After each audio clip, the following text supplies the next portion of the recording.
What's up, guys? It's Ticker Taper Tyler. I'm your host, Tyler Lewis. I have a special guest today. Let the people know who you are. Torin Dorn. Um, Dorn, man. Nice to meet you, man. Appreciate you taking the time out your day to do this interview. Just talk about your journey. Where did it all start?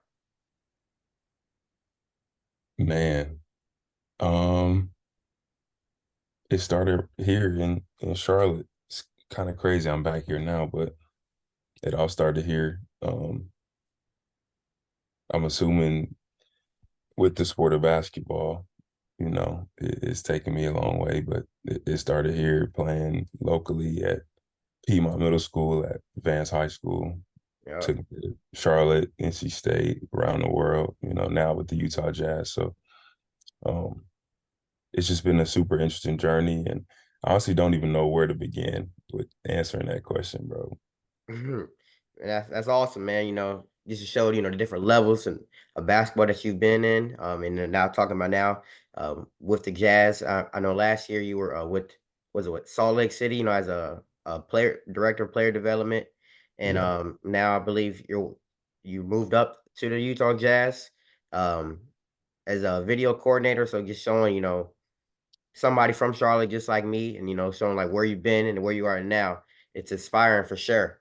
You also have a brand, Speak Victory. I'm part of the broadcast channel in that, and you have a motto that really sticks out to me, saying exploring concepts pertaining to player and personal development, perfect for the aspiring athlete or the everyday high achiever. Just talk to me how you came up with that brand. Honestly, it started when I was playing overseas in Poland.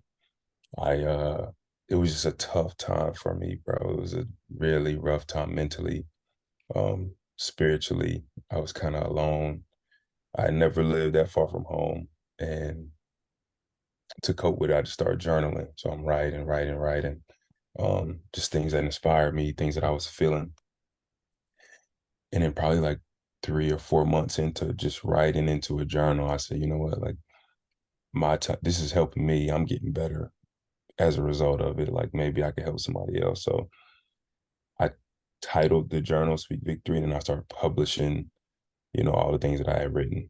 And then it's kind of just snowballed from there and taking a life of its own.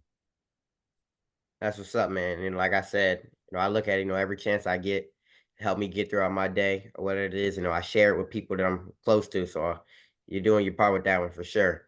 A couple questions. I know that you've been involved with coaching, after your playing career. As of now, what is the greatest lesson you learned since becoming a coach? Oh, that's a great question. That's a great question. Probably that it's never a time when there's nothing else to learn. Like as a coach, I feel like sometimes we feel like experts or feel like we know a lot about the game, and we do. That's the only reason we're able to teach it. But like there's always room to grow. There's always room to learn, always room to get better in the way you educate, in the way you connect with people, in the way that uh, you explain a concept. Like there's never a time where you know everything or you know enough. And as soon as you feel like you know everything and you don't want to continue learning from whoever, that's like the day it's over. And that's when people are gonna start catching you. That's when people are gonna get better at their craft than you are. And I mean, what are we really doing it for if you don't want to be one of the best and don't want to impact the most people? So Sure. I would say that's the biggest lesson, just to always continue learning. Absolutely. As a former player, what is something that you know now that you didn't necessarily understand during your playing time? Probably the biggest thing is just the complexities of the game and how it works. Um, as a concept versus like when you're playing, you kind of have this tunnel vision and you kind of seeing like this Mhm. on what you want, how you want the game to go, how you want your career to go. Um, but you don't necessarily see how everything else around you works with all the other players, with coaches, with ownership, with management, with all these different business aspects of the game. So I think that's the biggest thing that I've learned from being on this side is Like, and that's what I like to try to help get players to understand that it's much bigger than you, even though in our own lives we always feel like our journey is the biggest thing and the most important thing. But if you want to get the most out of your journey, it's better to understand how that ties into the greater journey of everybody else around you. So that's probably the biggest thing. Okay. Um, who or what is your inspiration? Um, my parents, honestly, are my inspiration. My mom was a teacher. Um, she passed away from colon cancer a little over a year ago. And, I coach, and that's a form of teaching. And I view myself as more of an educator than necessarily a coach. So um, that's my inspiration. Like I just want to be half as good as she was at teaching, at impacting people. If I can do that and take the things she started and take it to another level, then I'm doing my job and I'm doing what I feel like I was called to do. So that's my inspiration. Absolutely, man. I love to hear that. From all the levels that you played in basketball, what was your favorite level? Ooh, that's a tough question too. Because like I love playing in the pros just because it's always good to get compensated for your hard work. Yeah, But and I loved playing in college too because like it's nothing like playing in front of 20,000 people. You do a move that you've been practicing since you were a kid, or the move you did in your driveway. Now you're doing it in front of 20,000 people, and you got them up screaming. Like there's no feeling like that. Like I wish that for everybody. Like you could feel that. hmm Um, but honestly, I would say my favorite uh, is probably like high school. It was so pure. Like high school was so pure. You literally just out there playing for the love of the game. Obviously, you're trying to get a scholarship, but you playing with your friends you grew up with. You playing for the love of the game. You playing against people that you grew up with. Like it's local rivalries. Like you get to play and come to school the next day and sit in the cafeteria, and it's like everybody's talking about the game that just happened. yeah, It's a pure form of basketball, and I just loved every second of high school basketball. I would say that was probably the most pure time of basketball for me. for sure. I mean, I get it. Just seeing high school, the energy, it's on another level. Just whether it's on game of Tuesday or Friday, Mm. being able to just talk about it. It's a story, leading up to the game. It's big for sure, especially here in Charlotte, or North Carolina, which I consider the hoop state to me, best level of basketball there is for in general. Um, you was like you said, you went to NC State. Me, I'm a Duke guy myself. Oh Who's man, who's your biggest rival? Is it Chapel Hill or is it Duke? it's And who Carolina. was your favorite team to play? Carolina is for sure NC State's biggest rival, I would say, just based on the history of how the schools were created, the how the rivalry was formed. So I would say Carolina.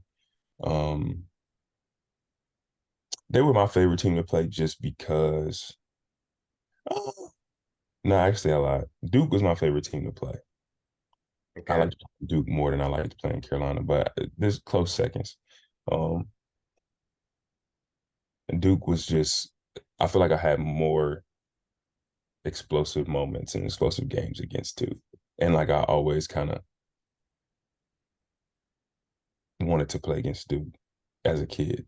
Wanted to play in Cameron, wanted to like that was kind of how I was kind of raised up from youth. So I would say that Duke was more fun to play. Carolina was the biggest rivalry. Good man.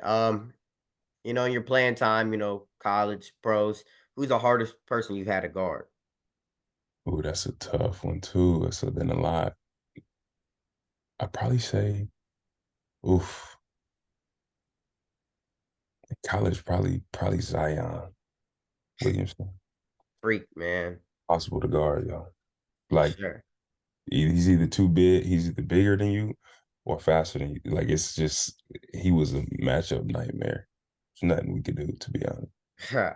Yeah, and like you said, just talking about a family, and as brother of three, you're the oldest one. What do you feel like is like your biggest responsibility to just to pour into them? Really just trying to give the lessons that I didn't get and try to same thing with coaching. It's like, can I try to help them understand things that I had to necessarily experience to understand? Can I explain to them and tell them in a way that they'll get it without having to go through it? Some things you can, some things you can't.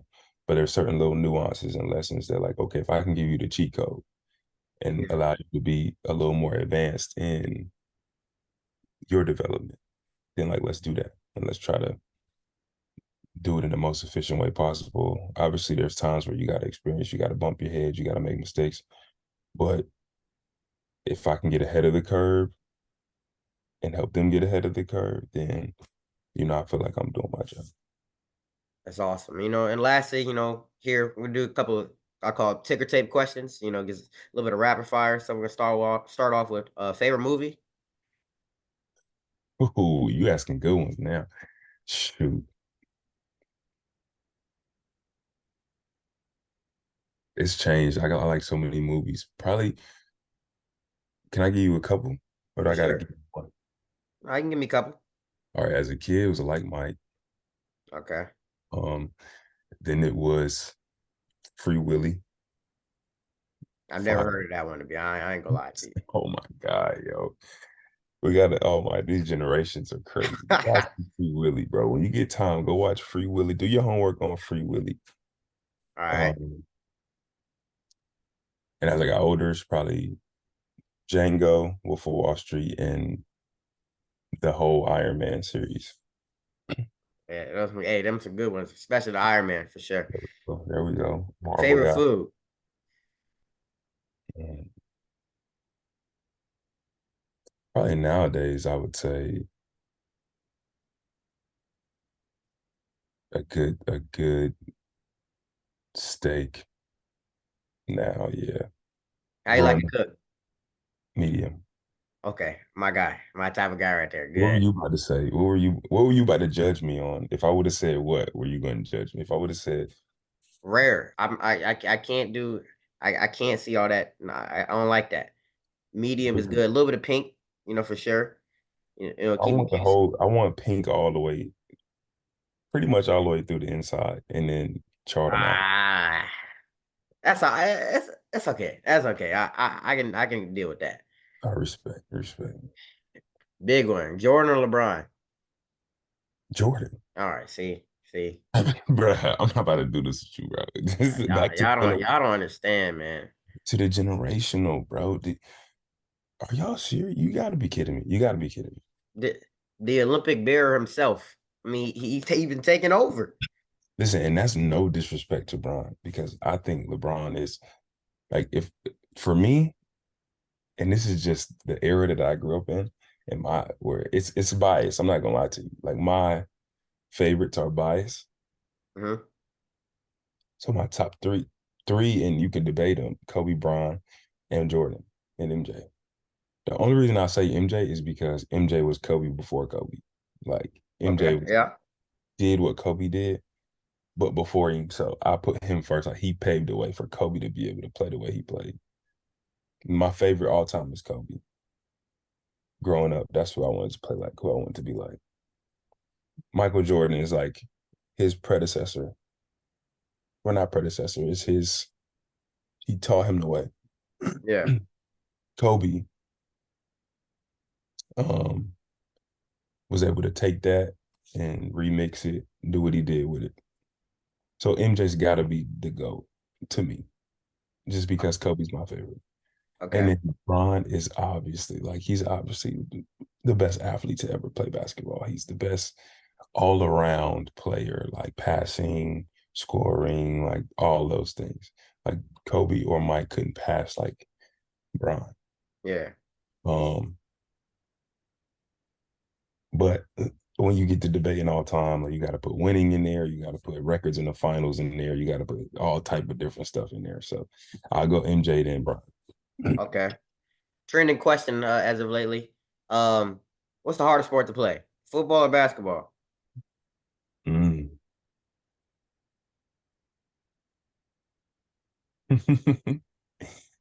It's good. I better hear the right answer. That's all I'm gonna say. Basketball is harder in a sense of you got to play offense and defense. Football is I'm not one of those people that's like, oh, football is easy because like I didn't play like I stopped playing football because I ain't want to. Quite frankly, I ain't want to get Yeah. hit. Like I'm not doing that. Like running full speed into another overly strong Yeah. dude. Yeah. I feel you. Like it just ain't smart. So it takes a level of toughness to play football. It takes a level of like really it ain't toughness. It takes a level of like I don't care to play football. Like I just don't care. Like it's like whatever. Like this is a bad decision, but I'm gonna do it anyway. Hmm. That's football. It's like who can make the bad decision at a higher level without thinking about it. Yeah. Basketball is more technically skill based. It's more fluidity based. Like you got to be able to play offense and defense. You got to be able to play multiple positions. In football, you just play one position. Like it's more of an athleticism based sport. If you're fast, strong, and don't care, you have the potential to be good at football. Like Okay. obviously, there's technical things you have to learn. Like DBs, defensive backs, are probably the most athletic people in the world, in my opinion. Like defensive backs are insanely athletic. Uh, to play quarterback, you have to be one of the smartest athletes in the world. Yeah. Same with like middle linebacker, safety, like whoever's calling the defense, like you have to be super smart, cerebral. But I would say basketball is probably harder. Okay. And What lastly, what do you think? Wait, what do you think? I'm a football guy all the way through, Certain guys like specimens, tight ends, they 6'7", 250, running around crazy. Some old linemen out here that's faster than NBA guys. They lifting crazy weight. See how much they got to eat in a day. Yeah, but And then that's just the physical aspect it's completely different. Completely different. You see guys like Cam, he running, you know, getting hit left, right, still getting up, doing what he do, dab, everything, doing it in fashion. So I'm gonna say football all day. But like you said, bias is always gonna play a part of it. That was the first thing I played. for Hey, sure. I had to retire early. But football for me is for sure the tougher sport. But I respect that, you gave, a detailed account of why you say basketball. So I can do nothing but respect that. Have you seen those posts on Instagram where it's like name the person you played against that made you like stop playing the sport? Yeah. Did you have anyone in football where you were like, hey yo, like you too big, bro. This is different. I gotta stop playing this. Maybe not a specific person, but like the team I played with, like, I'm never gonna, throw my team under the bus, but it's just at the point where the people I'm going against, that I'm now friends with today and whatnot, Yeah, they knew like from the jump that they had our number. So, yeah, at yeah. the end of the day, I just had to go in there, head high, and just try to do the best I can do. No, I feel it. Yeah. But lastly, last question: if Dorn wasn't involved in sports, what would he be doing? Ooh.